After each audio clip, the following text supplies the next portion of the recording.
Hi friends, welcome to my channel. இன்றைக்கி இந்த வீடியோவில் என்ன பார்க்க போகிறோன்னு பார்த்தீங்கன்னா, ரொம்ப சிம்பிளான வெங்காயம் தக்காளி கூட சேர்க்காம ஒரு சிக்கன் கிரேவி எப்படி பண்ணுறதுங்கிறத பார்க்கலாம். ஃபஸ்ட்டு ஒரு பேனில் கொஞ்சமாக நல்லெண்ணெய் எடுத்துக்கிறேன். இதில் கொஞ்சமாக கடுகு ஆட் பண்ணிக்கலாம். கடுகு கொஞ்சம் பொரிஞ்சதும் அது கூட இஞ்சி பூண்டு பேஸ்ட் வந்துட்டு ஆட் பண்ணிக்கலாம். நான் வந்துட்டு இங்கே 1 ஸ்பூன் அளவுக்கு நான் வந்துட்டு ஆட் பண்ணியிருக்கேன். உங்களுக்கு சிக்கனுக்கு தகுந்த அளவுக்கு நீங்கள் எடுத்துக்கோங்க. நான் 1/2 kg அப்படின்றதுனால நான் வந்துட்டு 1 ஸ்பூன் எடுத்திருக்கேன். நீங்கள் வந்து ஒரு 1 kg பண்ணுறீங்க அப்படின்னா ஒரு 2 ஸ்பூன் அளவுக்கு நீங்கள் வந்துட்டு இஞ்சி பூண்டு பேஸ்ட் எடுத்துக்கலாம். இது நல்லா பச்சை வாசனை போகிற அளவுக்கு நல்லா வதங்கினதுக்கப்புறமா இது கூட நல்லா வாஷ் பண்ணி வச்சுருக்கிற சிக்கனை வந்துட்டு ஆட் பண்ணிக்கலாம். நான் வந்துட்டு சிக்கனை வந்து ஸ்கின் ரிமூவ் பண்ணாமல் அப்படியே வாங்கியிருக்கேன். உங்களுக்கு வந்துட்டு இது கம்ஃபர்டபுளாக இல்லை அப்படின்னா நீங்கள் சிக்கனோட ஸ்கின்னை ரிமூவ் பண்ணி கூட வாங்கிக்கலாம்.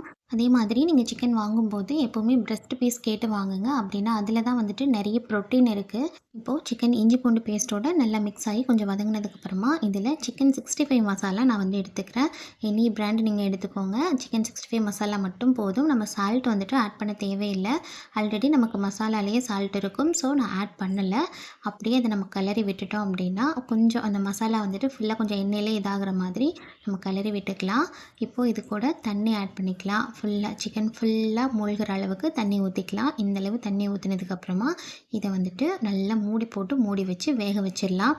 ஒரு 10 to 15 மினிட்ஸ் வந்துட்டு நல்லா வேகணும். வெந்ததுக்கப்புறமா இப்படி பார்த்திங்கன்னா தண்ணி ஃபுல்லாக வந்துட்டு நமக்கு வற்றிரும்.